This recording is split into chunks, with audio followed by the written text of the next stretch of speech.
Mae'n bwysig bod ni'n haddysgu ein plant mwyn gadael nhw deall yr ymddygiad sy'n mynd i gadw nhw'n ddiogel ac eu cymunedau yn ddiogel am gweddill ei oes. Mae diwrnod arferol i fi yn un prysur iawn. Da ni'n gorfod trefnu ymweliadau i ysgolion, teithio o gwmpas yr ardal a da ni'n ceisio ymweld â o leia da i ysgol pob dydd.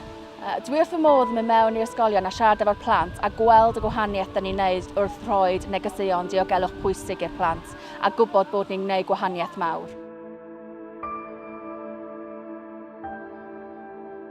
Mae'r cadetiaid tân genedlaethol yn corff ieuenctid sy'n cael ei rhedeg yn y Gwasanaethau Tân ag Achub. Young people gain a lot from the National Fire Cadets. I personally gained a lot of experience from National Fire Cadets that helped me progress in my career as a plumber.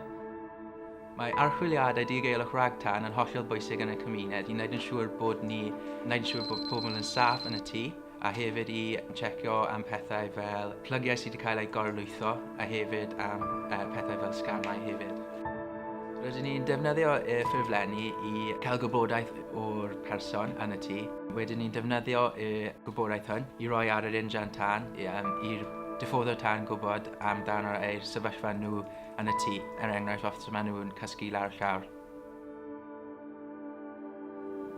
Achos diogelwch ac yn iach yn edrych ar cwmpo, mae'n ffurfio rhan allweddol sydd yn edrych ar cwmpo o peidio cwmpo sydd yn gallu newid bywyd yr oedolyn. Ni'n rhoi ffurflen diogelwch cartref i pobl sydd ei angen. Mae'r ffurflen yn cael gwybodaeth a cysylltiadau i'n partneriaid i pobl i galw os oes angen. Mae prosiect y Phoenix yr rhedeg ar draws Gymru gyfan yn targedu unigolion a pobl ifanc ar oedran 3 ar 10 i 2 ar 15 drwy'n wneud gweithgareddau corfforol i helpu ddatblygu sgiliau, i ddatblygu amrywiaeth o sgiliau. O wneud y cwrs y Phoenix, mae'r bobl ifanc yn dueddol o ddatblygu sgiliau, gallu gweithio mewn tîm, dysgu sut i barchu eraill, dysgu sut i ymddiried yn bobl eraill a datblygu sgiliau cyfathrebu.